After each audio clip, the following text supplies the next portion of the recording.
Doesn't make any sense. Team Up is still relatively new. It's only 6 years old. What about the newer sets? I don't know, let's try Destined Rivals or something.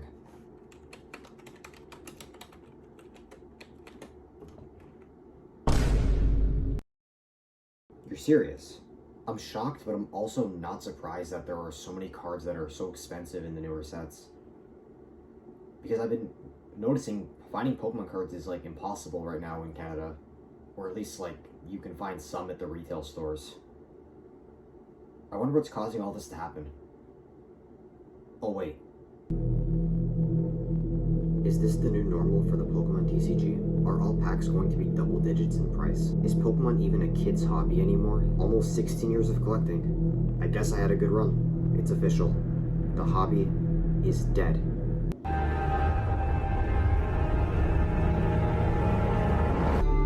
Hey guys, and welcome to a video I thought I'd never make. This is a video on the fragile condition of Pokemon TCG. After a few months of watching Penguin Zero's videos on the Pokemon scalping situation, yeah, I'm way past the point of fed up. I feel like in the position I'm in of a collector of almost 16 years, I feel like I gotta say something. Like, this is like the most ridiculous thing I've ever seen. And in those almost 16 years, I've seen so many highs and lows when it comes to the Pokemon TCG. Just to name a few like big points in the Pokemon TCG, stuff like the XY era, the entirety of the XY era. I thought that was just like the golden days of Pokemon. Then you had stuff like Hidden Fates, which was the first set to not take for granted because it was very hard to find. And if you had to pay $10 for a pack, it was worth it because, again, you got a shot at a shiny Charizard GX or any beautiful shiny full art cards. That was a set to be oversaturated because it had a good reason to be. Then comes the Sword and Shield era with, after like the likes of Battle Styles, where pull rates started to become a little bit more frequent, and then the alt arts came out more frequently as well, and it keeps going from there. Basically, ultra rares became much easier to pull. Now look today with sets like Surging Sparks, the stupid Prismatic Evolutions, and now the new SP sets, so the SP means supporter trainers like Journey Together and Destined Rivals, and then we have the Mega Evolutions coming out again as well. Not only are there so many ultra rares, but they still manage to be super expensive for their popularity. However, getting Destined Rivals is like near impossible because if you're going to a retail store to get them for cheaper, good luck with that because you ain't gonna find them. 90% chance they're probably gonna be gone because one person decided to take the entire shelf. Now, I don't know how big this is in Canada because I'm doing this from Canada, obviously. I've lived in Canada my entire life. And I don't know what it's like in Canada. I haven't really seen any like big fights yet in like a Costco or anything. I know this is really big in like the US, but I feel like even right now, because it's most of the cards I've seen, like what I'm trying to say is like in the US, I noticed there was a lot more cards on retail store shelves than there are in Canada. In Canada, there's like very little. You might find like a loose pack somewhere here and there. Because I think the US gets the like release first and then Canada. But after like, because I think like they stopped distributing them because of like all of this crap that's going down ever since the Blooming Waters collections for 151 and the likes of Prismatic Evolutions. People not just throwing hands, someone getting elbowed, and also take a look at, there's like this one where he steals in front of a kid. Like, are we like being sick here? Like, this is literally just sick behavior for a 6+ rated hobby. Let's just do a quick comparison of like Pokemon products before this all happened and now currently what's going on. Booster packs were like what, $6 or $7 Canadian. Elite trainer boxes were around like $60, maybe even 50 if they were like sets that no one really cared about. And booster boxes are around like 150 to 180, maybe 200 if they were very sought after. Nowadays, I don't think in Canada you can find packs for single digits unless it's like at a Walmart or something. Elite trainer boxes are guaranteed to be like $100 or higher, and booster boxes are on the average around $250. Even for the sets like Battle Styles, now don't get me wrong, Battle Styles is starting to get up there. It's maybe like 4 or 5 years old, give or take, but no one really cares about Battle Styles. Why is it like $300 to $400 for a booster box? For some reason, I ask myself why this is all happening, and It's pretty obvious. It's all of these scalpers, and it's just like the way Pokemon is being treated currently. And now with the new Mega Evolutions, like I just said, I don't even want to know what's going to happen with these scalpers and the escalation it's going to get with all these fights. The demand for the Pokemon TCG has been very high, but now it's at an all-time high, like I'm talking like over the likes of even the most popular sets. And why is the demand so high? Because of the bozos in their 30s fighting over cards that probably don't even know the difference between a Pikachu and a Charizard. Now, this whole situation makes me feel bad for all the kids that really want to get Pokemon cards, but they can't because all these degenerate idiots are taking the entire stock or the skids out of Costco. But it also makes me feel bad for the adults that actually are genuine collectors. Maybe there's like a parent that likes to collect with their kid, or it's an adult that just really likes Pokemon.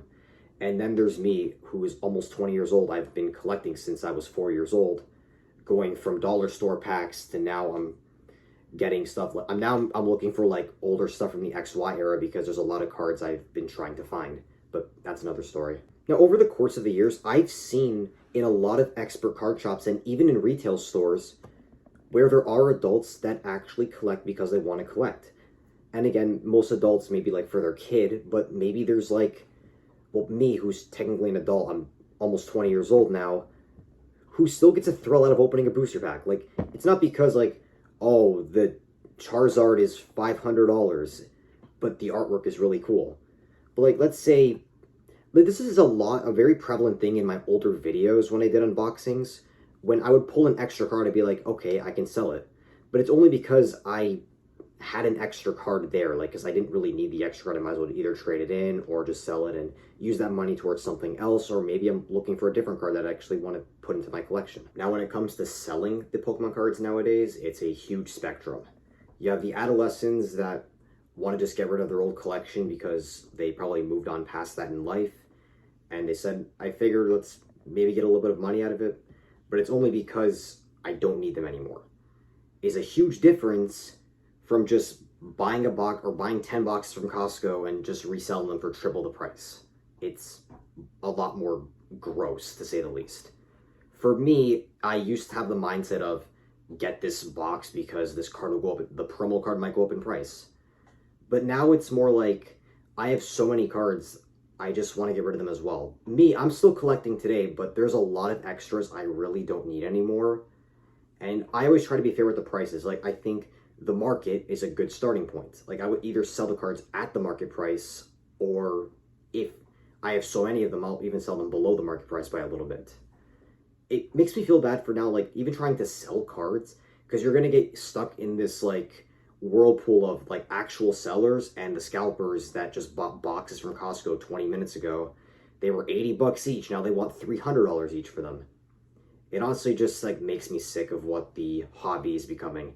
And this was like, I know this was kind of a thing back in the day, like there would be people fighting over cards, but it wasn't like a normal thing. Like, it would be like a once in a while kind of thing.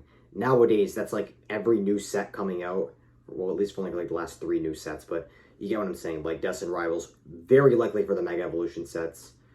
And yeah, it makes me sick to look at. And whenever I watch those videos from like either Penguin Zero or just find them on Instagram or something, it makes my blood boil, just to say the least. Now, here's the thing that adds fuel to the fire, is how oversaturated these sets are with all these ultra rares, especially Prismatic Evolutions, where there's over 20 cards that are worth over $100, which sounds like a dream come true. It has all the evolutions as art cards and so many other popular Pokemon from that generation. Good luck getting Prismatic, because even today, months after its release, it's still impossible to find.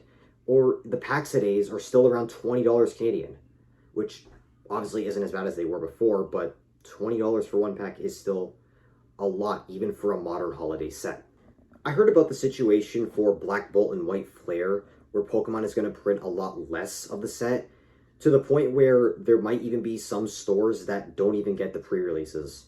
I see this as a good and a bad thing because, you know, obviously there's going to be the genuine collectors that are going to be upset that they're not going to be able to get their Generation 5 set of Black and White. And it's a good set. Like, I've been seeing, like, the full art cards of Reshiram and Zekrom and the Red Victini. They're awesome. but it's like almost, if not more than oversaturated than even the likes of Prismatic. I heard every Pokemon is getting an art card. So good on Pokemon for making it like a smaller batch to release, but now they're just going to be expensive initially. So now there's like no middle ground.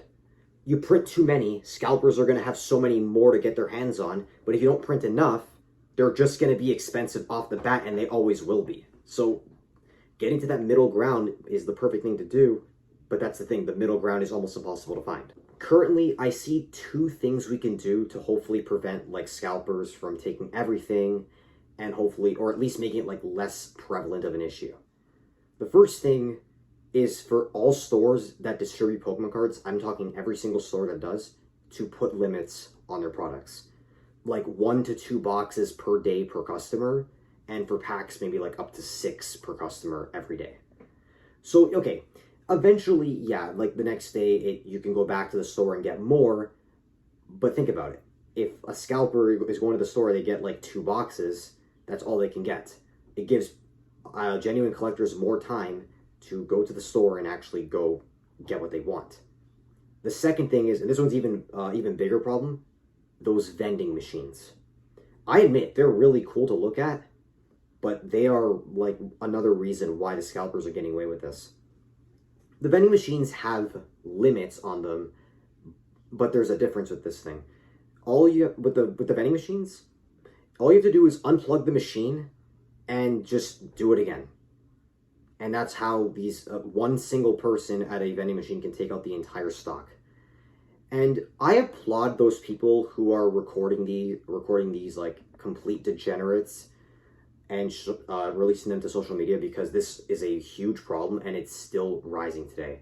And again, I'm going to bring this up again for the Mega Evolutions. It's going to be through the roof. When it comes to the limits, Costco is the biggest culprit, because they either don't put limits on their products, or they put a limit of 10, like what they did with the Blooming Waters collection. Like 10? Seriously? So how many are on a skid? Like 150? So 15 scalpers are going to get these products, and that's it? Could you not have put like, I don't know, a limit of 2 or 3? So maybe like even after the wave of scalpers, there'll still be some left for the actual collectors? And honestly, I don't really care that much about the Blooming Waters collection, and honestly, I just laugh at the scalpers with this one, because 151 has some of the worst pull rates of all time, and I guarantee you there's going to be very little people buying them, because, again, there is some people who have bought in this 14-pack box, the Blooming Waters collection, and pulled literally nothing. One more quick thing I'm going to bring up is that about half of my collecting career for Pokemon cards has been on YouTube. Ever since I started my channel, I think it was like in my first 10 videos, I've done an unboxing every so often, and they became a lot more prevalent later on. And in those videos, especially like around the middle of like maybe 2021, I would mention how these cards, some of them are kind of expensive, especially if we were going for stuff like normal trainer cards, because normal trainer cards were the building blocks of decks. And I would say, like, from Celestial Storm, this Shrine of Punishment was like $5. I want to try to get one so I can probably trade it in for like a GX or something. I always thought of like that as like a brain move, where you could trade in a trainer card for the value of a GX card at the time. And that's fine. I think honestly that's okay. Like using like for me, I don't really battle, I don't play the actual TCG games. I just like to collect the cards. I think they look really cool. And like the whole making money thing off the trainer cards was like my big thing, because like trainer cards I thought were really easy to get and only are sought after for decks. But usually I would just trade them into like card shops for store credit, and then trade them in for like maybe GXs, or maybe like some cool older cards that I've been looking for a while. Now, over the span of those 150 videos I've done on YouTube on Pokemon unboxings, I found them for the most part very enjoyable. There was always that one that wasn't very good. In fact, my 100 subscriber special was one of the most frustrating videos I had to make, because I was using my iPad at the time and that thing was running out of storage so fast. And that was like probably, I would say, one of my lowest of the low videos when it came to unboxings. But for the most part, I found them very fun. Again, the thrill of opening up a pack and doing it on camera. Most of the inspiration came off of Unlisted Leaf, because, you know, not only is he my favorite PokeTuber, I still watch him to this very day, and he's still very entertaining to watch. And always puts a positive impact on the Pokemon industry. Not just on the Pokemon industry, but on the hobby itself. Even pulling a regular EX of the modern era, despite the massive level he's at with like over 10,000 ultra rares and so many other rare cards, even just pulling a regular EX brings a smile to his face. And that puts a smile on my face. I think, honestly, that's what Pokemon needs to be. Like Unlisted Leaf, where even a simple EX card like that can be thrilling. And finally, the unboxings on my channel, they're still going to be here. Even though they're going to be much less frequent because it's going to be either impossible to find the cards or they're going to be very expensive and it's going to just turn me off of buying them because, again, either I get the box for like $100 or way more than what they used to be worth, like ETBs, $100 plus now. I can do them less frequently. They'll still be here, but again, just on the low side. It makes me kind of upset that my most booming playlist of the Pokemon unboxings is now probably one of my slowest playlists. Anyhow, guys, that's going to be it for today's video. If anyone is new here, definitely consider hitting that subscribe button. I have a goal to hit 1,000 subscribers by the end of the year, trying to, finally wrap up that journey. And I promise, guys, I'm going to try to get out of this lazy state and hopefully do more videos. I'm trying to aim for like once a week now if we're going to do videos of this level. And I just made my Galactonite moveset video, which took about a few days. And I want to make more of those as well. If anyone is curious of what I do for content, it's in my YouTube channel description. I'll actually throw it to you guys right now. It's on screen. And if you guys want to like or dislike this video, and let me know what you guys are on about with the situation. If you guys think this is the most ridiculous thing ever when it comes to the TCG or the Pokemon TCG. Because for me, I think honestly, this is the lowest of low in the entirety ever since the base set. And also in my almost 16 years, this is definitely the lowest. Lower than any single TCG set can do. Anyhow, guys, thank you guys for watching, and I'll see you guys in the next one. Peace.